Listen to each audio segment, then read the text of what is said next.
A pretty quiet storyline game on Sunday Night Football. New York Jets at the Pittsburgh Steelers. Nothing going on here whatsoever. Steelers favorite. No, Jets favored by 1.5 here. Is that right? Is the screen right, or is the is the doc right? That's one of those lines that could move that way quickly. Yeah, because within the margins. I'll tell you what is true. The Jets are 2-4, and the Steelers are 4-2. Tell you what else is true. It says it right there. That Mike Tomlin apparently has been preparing for Davante Adams for like a fortnight at this stage. He's like, we knew? Well, no, because the Steelers were playing the Raiders last week. Oh, that's right. So he spent 2 weeks preparing for Davante Adams. The first time in which he didn't see him because he was still dealing with the hamstring injury. Yeah. The second time he should be playing. Yeah. So, the only thing that changes is, hey, he's got a little hammy last week. And now it's like, oh, hammy's good. And, instead of Minshew / Aiden O'Connell, he's now got Aaron Rodgers throwing him the football. That might change things a little bit. Yeah, you're right. He's been preparing for Davante Adams for a while. The other thing that might change is the Jets have by far the most pass-happy offense in the red zone of anybody. Like they're targeting, they're trying to score through the air when they get to the red zone. So Adams could get like 1 million red zone targets if they're able to get there against the Steelers defense. I keep going back. I've referenced this a lot, but the 2020 Rodgers season where I thought Matt LaFleur schemed it open in the red zone a lot, and part of that was using Davante Adams, right? They would use him on motion return. They would do ways to do things to scheme him open, but then there was also like he was just a better route runner. So they could run quick outs with him. They could run the fade game, the back shoulder game.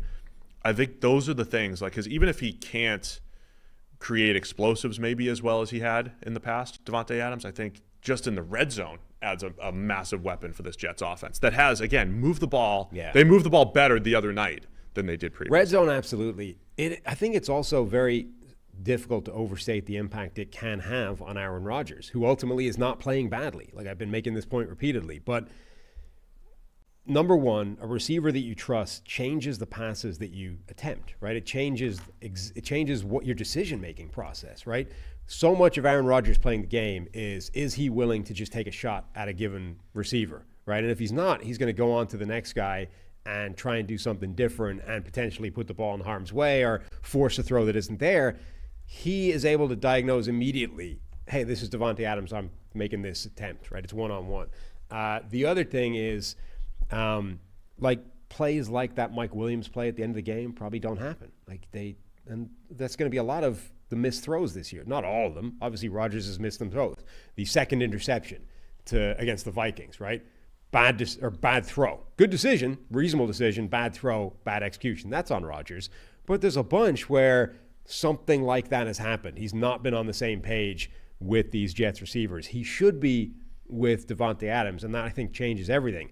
It will be interesting, though.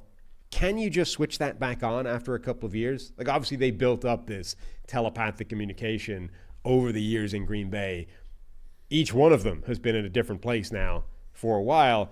Does that can you flip a switch and immediately it's like we're back in 2017 again? So the Chiefs do this often, bring back old players like Juju back with the Chiefs. Like Juju went from looking old and like ready to retire with New England to like, oh, by the way, you could just pick up 120 yards whenever Mahomes and the Chiefs decide. I remember Tom Brady, the year they traded Randy Moss, replaced him with year 9 of Deion Branch. Mm-hmm. And Deion Branch and Tom Brady were like, oh, yeah, we haven't played together in 5 years, but boom, here it is. I know we're going to be on the same page. And Brady went on to win MVP.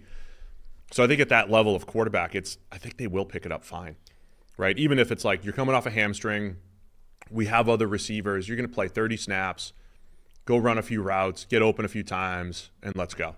And that's going to help and enhance that offense. Curious about the run game against a good Pittsburgh defensive front. They got it going with Breece Hall the other night, Braylon Allen. Don't know if they'll be able to do it against Pittsburgh. It might be a pass-heavy attack for the Jets. And then on the other side, almost certainly Russell Wilson getting his first start for the Steelers. Yeah.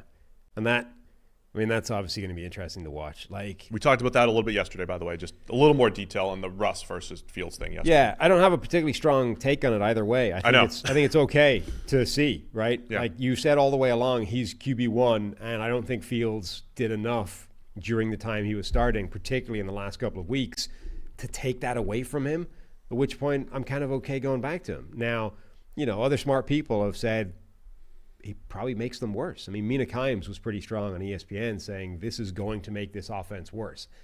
I don't know that that's that conclusive. It might, but it might make them better. Like I don't feel that strongly either way. Yeah, it'll probably make them worse as a running team because Justin Fields is a huge part of that running game, and Wilson can't be anymore, really.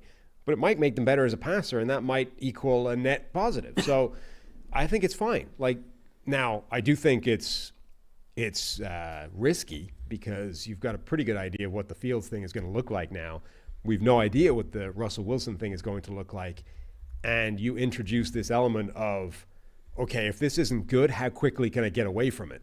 Like, if this doesn't go well, how fast can you put in the shepherd's crook and drag Russell Wilson off the stage? Get to see George Pickens versus Sauce Gardner. Feisty little matchup there. I think that's fun. Yeah, I mean, again, go back to yesterday. We talked more about Russ and Fields and how you and I neither of us have let's wait and see. Let's wait and see. I think Fields was better than previous years, but this isn't like, how could you possibly sit Justin Fields? Right. The only thing you're looking at is the record. Because the Steelers, let's be serious here. If the defense hadn't played that well, they could be 3-3, 2-4. And if they're 2-4, a couple plays away from being 2-4, you're not like, man, you can't. Yeah. You know, like if they make, I mean, they're close to being 5-1 too. They lost to the Cowboys on the last play. I get it. So I've been impressed by Fields. I just think the expectations were so low that it's overrating what we think of Justin Fields to this point.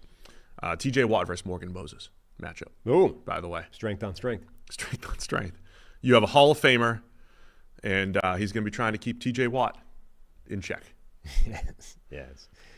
Uh-huh. So the doc, everything, I confused myself. The Jets are favored by 1.5. The document's correct. The graphic is correct. Who are you taking in this one? I am taking the New York Jets. I'll also take the Jets. Harry's taking Pittsburgh. Harry's going a little against the grain. Are you and I agreeing on everything here? I've seen enough of Aaron No, Rodgers. just the last couple. He's out on Rodgers. You didn't know about the Adams trade, though. I don't know. He's in school on Tuesday morning when these trades are going down. You know, he misses it. Yeah. So, yeah, he'll take the Steelers here. Thanks for watching all the way to the end of our video. For more great content, click here to subscribe and here to watch another video. We'll see you again soon.